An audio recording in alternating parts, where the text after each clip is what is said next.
नमस्कार। Sports scan के आज के संस्करण में सभी सुनने वालों का बहुत बहुत स्वागत। खेलों की दुनिया की तमाम खबरों का लेखा जोखा लेकर स्टूडियो में मैं हूं नवीन सक्सेना और आज मेरे साथ इन सब खबरों पर चर्चा करने के लिए हैं वरिष्ठ पत्रकार और कमेंट्रेटर रविकांत। रविकांत, कार्यक्रम में स्वागत है आपका। धन्यवाद। सभी श्रोताओं को मेरा नमस्कार। आगे बढ़ने से पहले नजर डाल लेते हैं अब तक की खास खबरों पर। आईपीएल क्रिकेट टूर्नामेंट में अबू धाबी में कोलकाता नाइट राइडर्स का मुकाबला चेन्नई सुपर किंग्स से। अब से कुछ ही देर में भारतीय क्रिकेट टीम ऑस्ट्रेलिया दौरे पर अपना पहला मैच 17 दिसंबर को खेलेगी। कोविड-19 के कारण स्थगित खेल गतिविधियां देश में कल से शुरू हो रही हैं और फ्रेंच ओपन टेनिस टूर्नामेंट के पहले सेमीफाइनल में नाडाल का मुकाबला श्वार्ट्जमैन से। तो ये है वो खबरें जिन पर आज हमारी नजर रहेगी और जिस पर हम चर्चा करेंगे। और एक बार फिर आपको बता दें, आज हमारे साथ हैं रविकांत। रवि, अब से कुछ ही देर में आईपीएल क्रिकेट टूर्नामेंट में अबू धाबी में कोलकाता नाइट राइडर्स का मुकाबला चेन्नई सुपर किंग्स से होने वाला है और टॉस की बात करें तो कोलकाता नाइट राइडर्स ने टॉस जीतकर पहले बल्लेबाजी करने का फैसला किया है।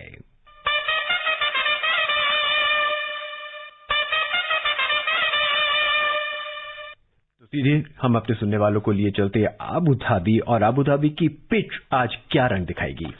देखिए, लगातार तीसरे दिन सेम पिच का इस्तेमाल हो रहा है, तो इस कारण से लाजमी है कि पिच में थोड़ी सी जैसे कहते हैं दरारें होंगी और पिच उतना बढ़िया नहीं खेलेगी जितना परसों खेली थी।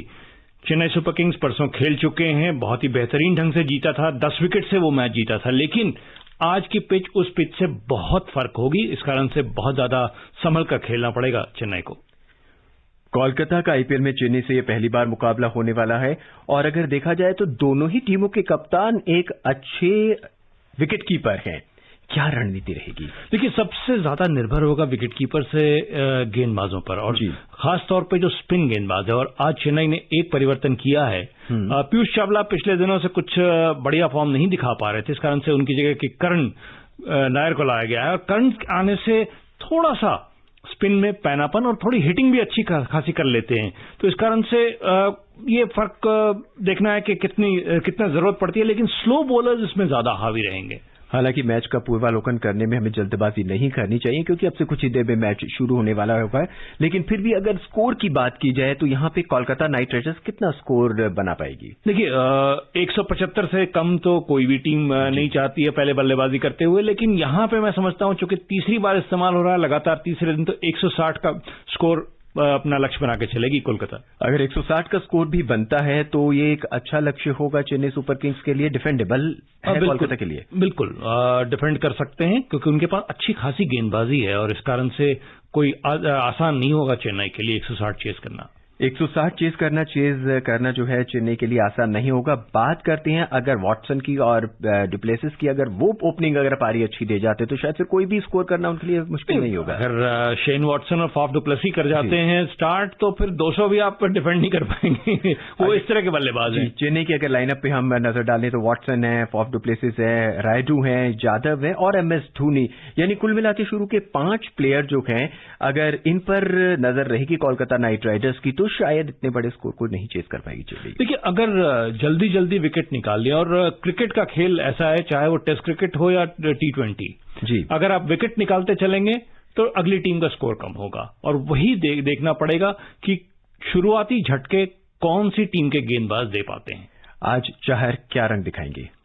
ये तो कहना बड़ा मुश्किल है। दीपक चहर आज नई गेंद का इस्तेमाल करेंगे और देखना है कि उनको बाउंस कितनी मिलती है, क्योंकि पहले मैच में तो काफी अच्छा बाउंस मिल रहा था उन्हें शॉर्ट ऑफ गुड लेंथ से। आज चूंकि थोड़ी सी इस्तेमाल की हुई पिच है तो उतना आसान नहीं होगा। चेन्नई को इस आईपीएल में ज्यादा जीतें हासिल नहीं हुई है। हालांकि अपने पिछले मुकाबले में उन्होंने शानदार वापसी की और पंजाब को 10 विकेट से हराया है, तो उनका मोरल थोड़ा बूस्टअप होगा। नहीं, बिल्कुल मोरल काफी हाई होगा और उनके कोच स्टीफन फ्लेमिंग जो कि पूर्व कप्तान हैं न्यूजीलैंड के, उन्होंने कहा भी था कि हमें एक ऐसी बड़ी जीत की जरूरत थी जिससे कि टीम का मनोबल पूरी तरह से स्थिर हो जाए, लोग घबराहट में ना रहे कि आगे क्या होगा।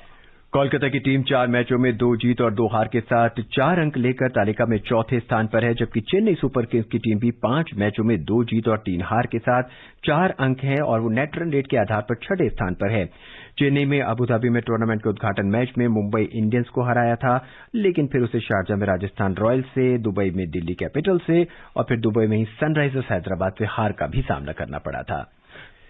चेन्नई के लिए लगातार जो 3 मैच हार हुई, उससे काफी ज्यादा उनके मनोबल को ठेस पहुंची, क्योंकि अनुभवी खिलाड़ी हैं और उन्हें अच्छी बात यह है कि हारना बिल्कुल पसंद नहीं है। तो ये बात थी आईपीएल की। अब से कुछ ही देर में मैच शुरू हो जाएगा और फिर देखना होगा कि कौन सी टीम किस करवट पर बैठती है।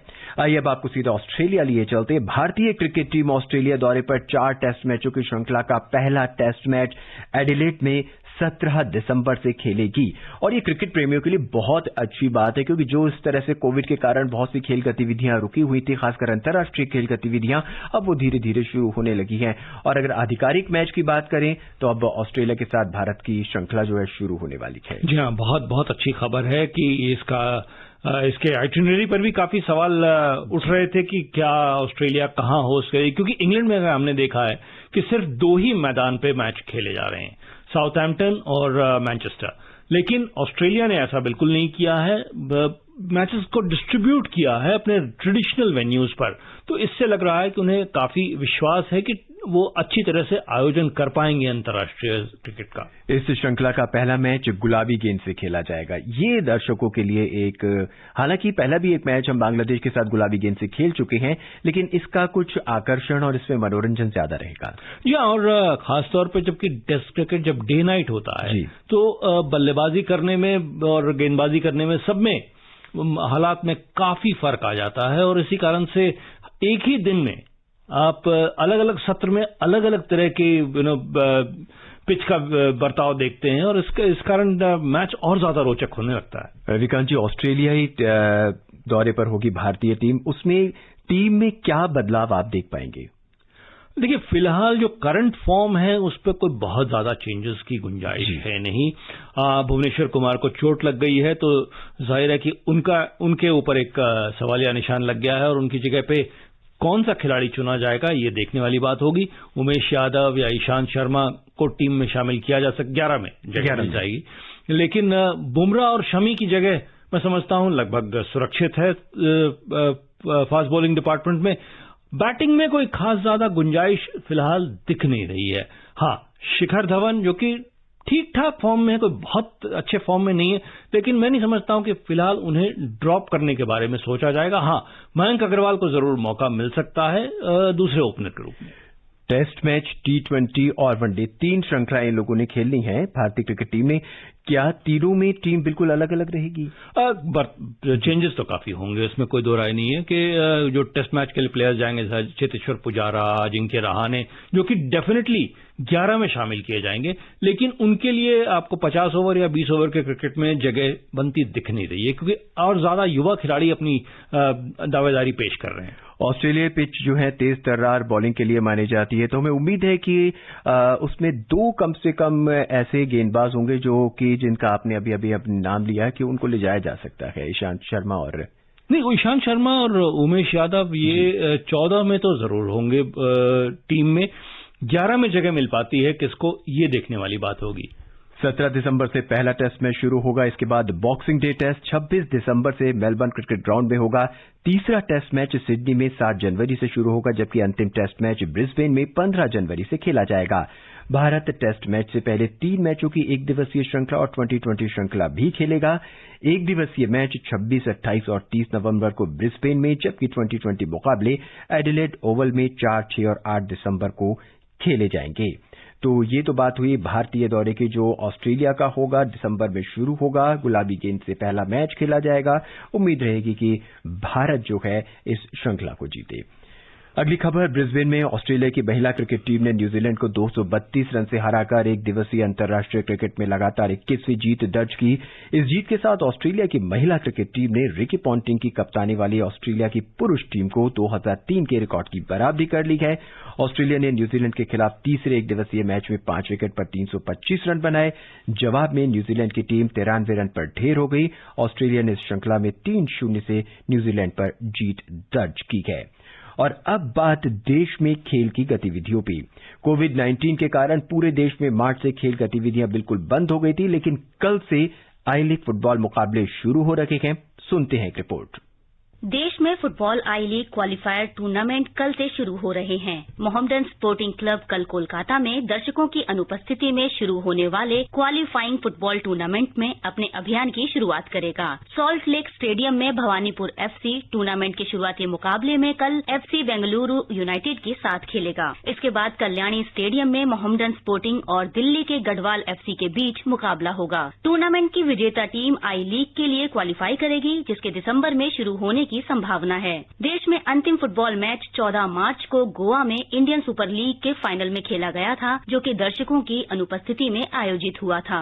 दूसरी डिवीजन आई लीग के ग्रुप मैच भी रोक दिए गए थे और 6 ग्रुप से शीर्ष टीमों को अंतिम दौर के लिए चुना गया था। एफसी केरला ने आई लीग क्वालिफायर से हटने का फैसला किया, जिससे ये 5 टीमों का टूर्नामेंट बन गया। प्रत्येक टीम राउंड रॉबिन प्रारूप में एक बार एक दूसरे से भिड़ेगी और 19 अक्टूबर को फाइनल मैच के बाद शीर्ष टीम को आई लीग 2020-21 में प्रवेश मिलेगा। सभी मैच दोपहर 2:30 और 4:30 बजे से शुरू होंगे। Deepika Sharma, sports scan. रविकांत जी, खेल गतिविधियां अब एक बार फिर धीरे धीरे शुरू हो रही हैं और आखिर एक बार फिर जो खेल प्रेमी हैं उन्हें एक बार फिर खेलों की दुनिया से रूबरू होने का मौका मिलेगा और आई लीग फुटबॉल टूर्नामेंट से इसकी शुरुआत हो रही है। क्या बहुत अच्छी बात है कि आप क्वालिफाइंग टूर्नामेंट के साथ शुरुआत कर रहे हैं। इंडियन सुपर लीग की भी बात हो रही है खेले जाने की, लेकिन सिंगल वेन्यू टूर्नामेंट खेला जाएगा उसको, और इसी तरह से ये भी सिंगल वेन्यू टूर्नामेंट रखा गया है ताकि कोलकाता में ही सॉल्ट लेक और कल्याणी में खेले जाएंगे मुकाबले। ज्यादा दूर नहीं, मतलब ज्यादा सड़क से आप जा सकते हैं, दोनों स्टेडियम ज्यादा दूर नहीं है एक दूसरे से।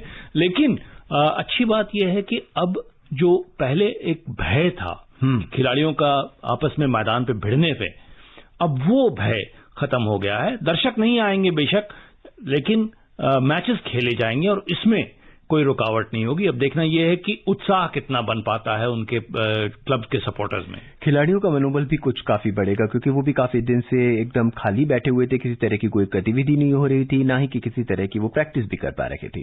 जी हाँ, ये तो हर खेल के लिए लागू होता है। और अभी हमने देखा कि थॉमस और रोबर कप कैंसिल किए गए क्योंकि टीमें भाग नहीं लेना चाहती थी।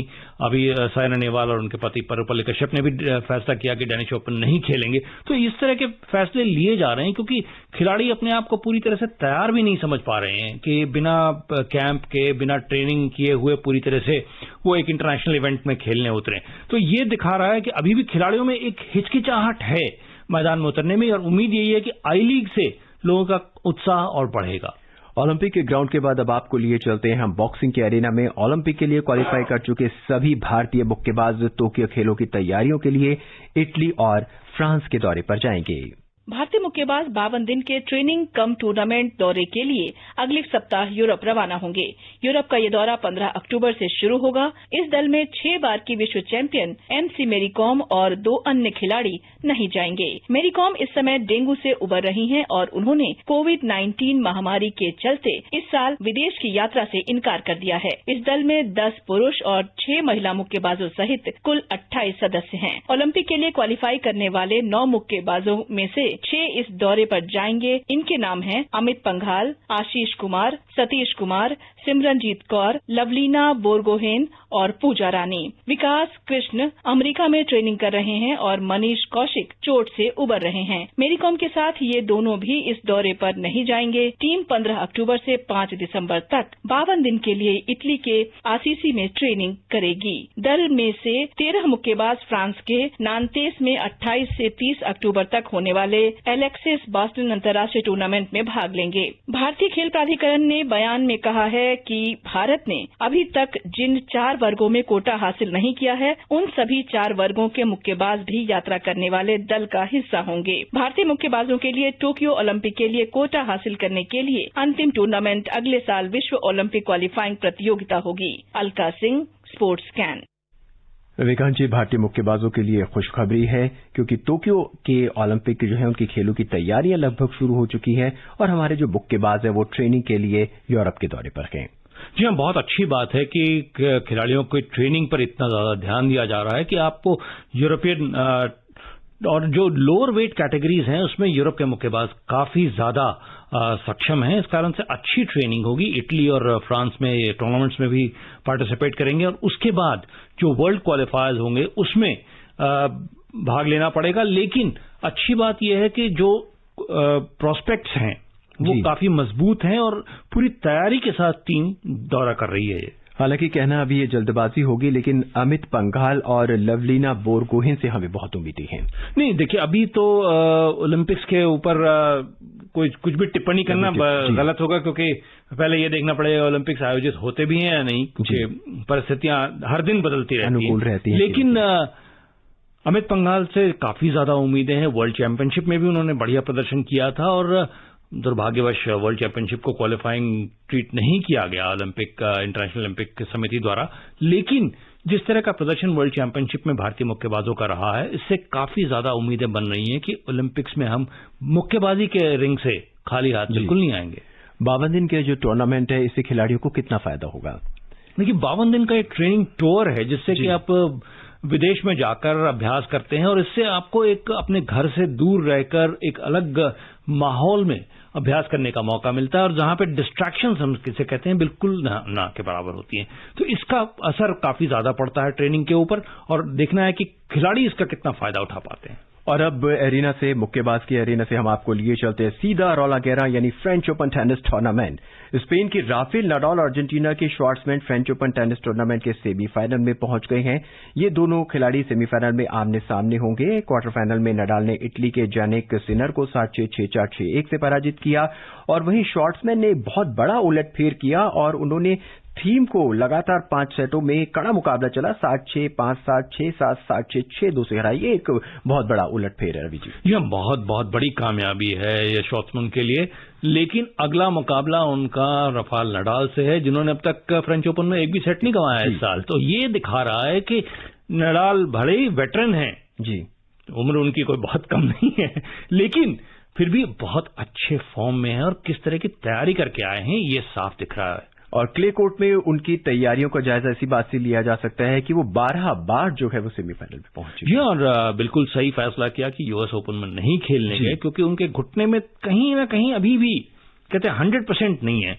इस कारण से उन्होंने अपने आप को बचा कर रखा कि जहां पे वो अपने सबसे ज्यादा सुरक्षित और सबसे ज्यादा कहते हैं मजबूत समझते हैं फ्रेंच ओपन क्ले कोर्ट, उसके लिए रखा कि एक और ग्रैंड स्लैम टाइटल वो अपने नाम कर सकते। वहीं श्वार्ट्जमैन ने आज एक बहुत बड़ा उलटफेर किया। उन्होंने US Open champion Dominic Thiem को हराया। हालांकि मुकाबला काफी कड़ा था, लेकिन जीत उनके हाथ लगी। जीत उनके हाथ जरूर लगी, लेकिन ये हमें ध्यान देने की बात है कि थीम बहुत ज्यादा कामयाब नहीं रहे हैं कभी भी क्ले कोर्ट के ऊपर। श्वार्ट्जमैन जबकि क्ले कोर्ट स्पेशलिस्ट माने जाते हैं, लेकिन थीम ने अच्छा मुकाबला किया और जाहिर है कि यूएस ओपन जब ग्रैंड स्लैम खिताब जीत लेते हैं तो निगाहें सबकी आपके ऊपर होती हैं और संघर्ष काफी अच्छा रहा। अच्छे स्तर का टेनिस देखने को मिला। आज खेले जाने वाले मुकाबलों में सर्बिया के जोकोविच का मुकाबला स्पेन के पाब्लो कार्रेना बुस्टा से होगा, जबकि ग्रीस के स्टेफानोस सिट्सिपास और रूस के आंद्रे रूबलेव आमने सामने होंगे। महिला सिंगल्स की बात करें तो पोलैंड की इगा स्विएटेक और चेक गणराज्य की क्विटोवा सेमीफाइनल में पहुंच गई है। जी हाँ, तो ये अच्छी बात है कि क्विटोवा जो कि 2 सीट्स बचे हुए हैं पूरे विमेंस सिंगल्स ड्रॉ में, नंबर 4 और नंबर 7, उसमें से एक क्विटोवा है, तो ये अच्छी बात है कि कम से कम वो सेमीफाइनल में पहुंच गई हैं। और चलते चलते आपको बता दें कि भारतीय खेल प्राधिकरण ने संगठन के सभी कोचों को साल में 2 बार फिटनेस परीक्षण देने के लिए कहा है और साथ ही उनकी व्यक्तिगत फाइलों में इसका रिकॉर्ड रखने का भी निर्देश दिया गया है। ये फिटनेस परीक्षण विशेषज्ञों की एक समिति द्वारा तैयार किए गए हैं। विस्तृत चर्चा और समीक्षा के बाद हर आयु वर्ग के लिए फिटनेस प्रोटोकॉल के तहत इन परीक्षणों को अंतिम रूप दिया गया है। और अब एक नजर खास खबरों पर खेलों की। आईपीएल क्रिकेट टूर्नामेंट में अबू धाबी में कोलकाता नाइट राइडर्स का मुकाबला चेन्नई सुपर किंग्स से हो रहा है। भारतीय क्रिकेट टीम ऑस्ट्रेलिया दौरे पर अपना पहला मैच 17 दिसंबर से खेलेगी। कोविड-19 के कारण स्थगित खेल गतिविधियां कल से फिर शुरू हो रही हैं और फ्रेंच ओपन टेनिस टूर्नामेंट के पहले सेमीफाइनल में नडाल का मुकाबला श्वार्ट्जमैन से होगा। तो ये थी वो खबरें जिन पर आज हमने चर्चा की और हमारे साथ थे पत्रकार, वरिष्ठ पत्रकार और कमेंट्रेटर रविकांत जी। कार्यक्रम में आपका आए बहुत बहुत धन्यवाद। Thank you. इजाजत दीजिए नवीन को, नमस्कार।